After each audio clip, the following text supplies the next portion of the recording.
إلى حضرة النبي المصطفى محمد صلى الله عليه وسلم ثم إلى الإمام ابن عطية الفاتحة.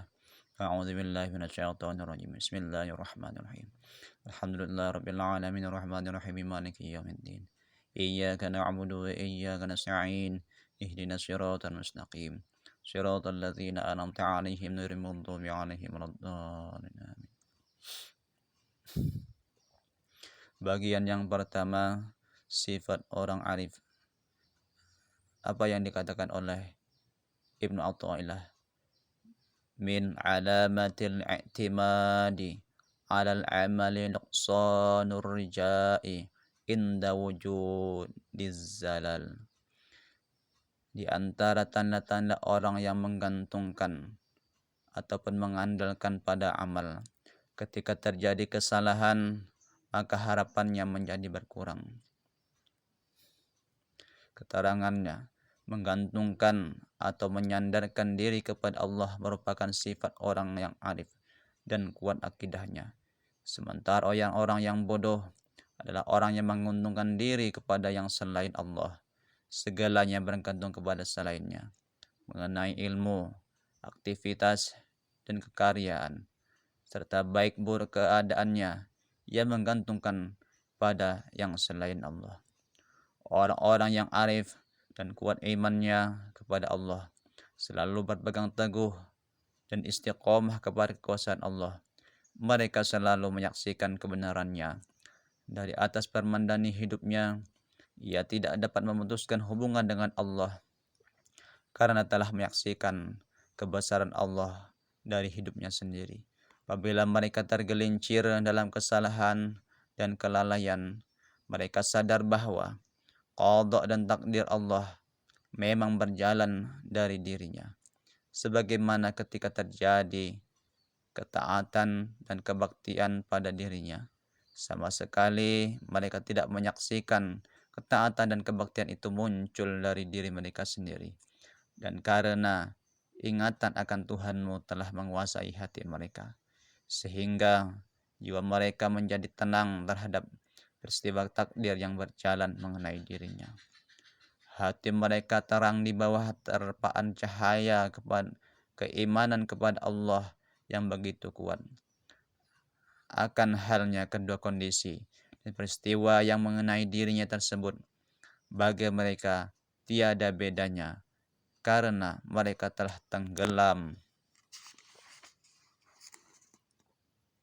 ke dalam lautan keimanan dan ketauhidan. Hal demikian telah menempatkan mereka pada sebuah kondisi keseimbangan antara segmen khauf, maksudnya takut terhadap murka dan azab Allah, dan segmen raja, harapan terhadap rahmat Allah. Dengan ketakutan itu menjadikan mereka tidak berkurang dalam menjauhi kemaksiatan, dan terhadap kebajikan juga tidak ihsan yang mereka lakukan, tidak membuat mereka kesabaran dalam sikap merajaknya. Ibnu Ibad berkata bahwa bagi seorang-orang arif yang eksis dalam berpegang teguh pada ketentuan dan hukum-hukum Allah, sungguh kekuasaan dan pemeliharaan Allah selalu menyertai mereka, sehingga ketika muncul ketaatan kebaktian kepada mereka,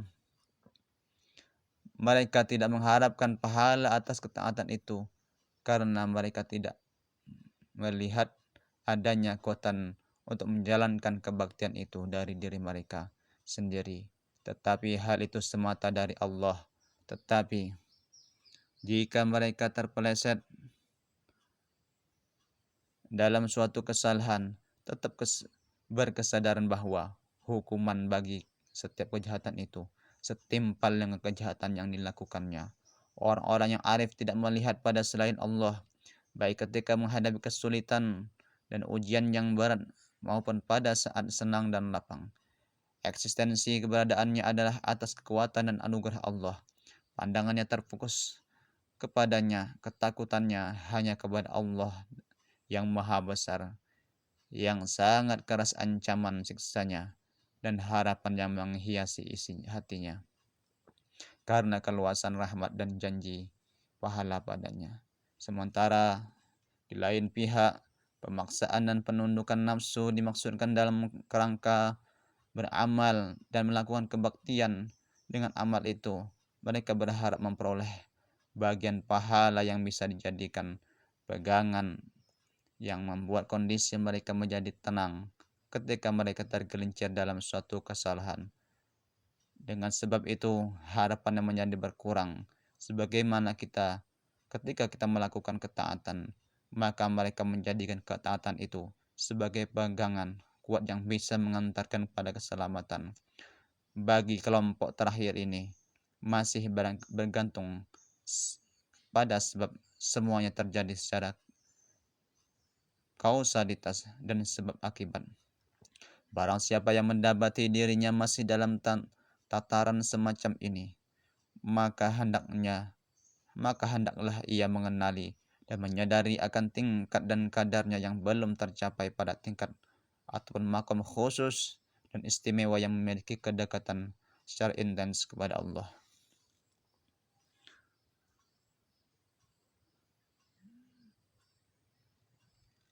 Tetapi ia masih termasuk dalam kategori golongan kanan, ashabul yamin. Mengenai masalah ini akan diterangkan dalam pembicaraan Ibnu Athaillah berikutnya. Syekh Abdurrahman As-Silmi dan Hafiz Abu Naim Al-Asfahani menuturkan dari Yusuf bin Husain Ar-Razi radhiyallahu an bahwa ia berkata, ada sebagian manusia menyatakan kepadaku seraya berkata, Anda tidak akan dapat mencapai pada yang menjadi maksud dan keinginan Anda kecuali dengan bertobat.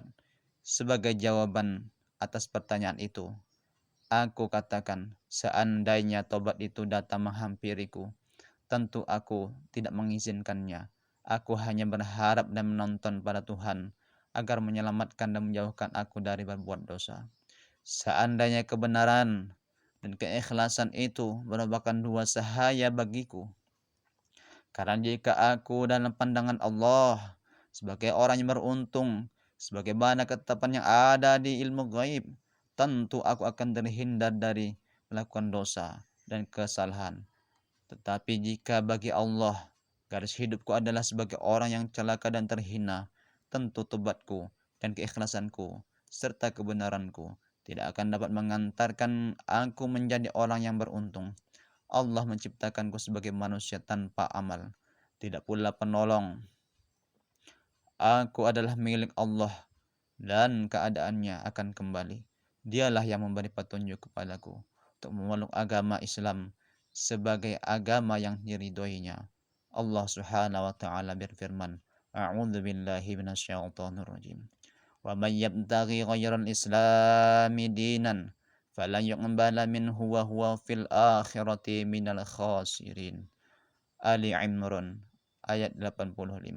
Barang siapa mencari agama selain agama Islam, maka sekali-kali tidak akan diterima agama itu daripadanya dan dia di akhirat termasuk orang-orang yang rugi. Oleh sebab itu, bergantung kepada anugerah dan kemuliaan Allah. Bagiku lebih baik jika aku orang yang merdeka dan berakal, daripada bergantung pada amal perbuatanku dengan segala sifat kelemahan.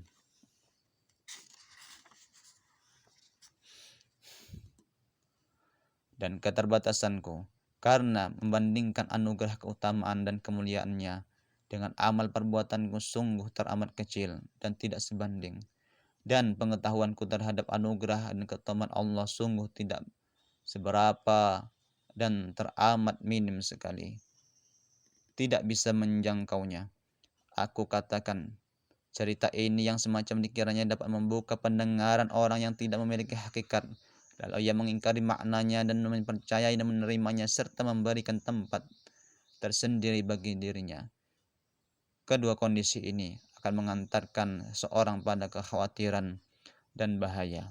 Bagi orang yang memiliki kemampuan untuk memahami dan melampaui jalan ini, dan ia bertakwa kepada Allah, karena tentu ia akan berpaling dan mengabaikan keteranganku ini. sehingga ia juga akan berpaling dari orang-orang mulia dan para wali kekasih Allah.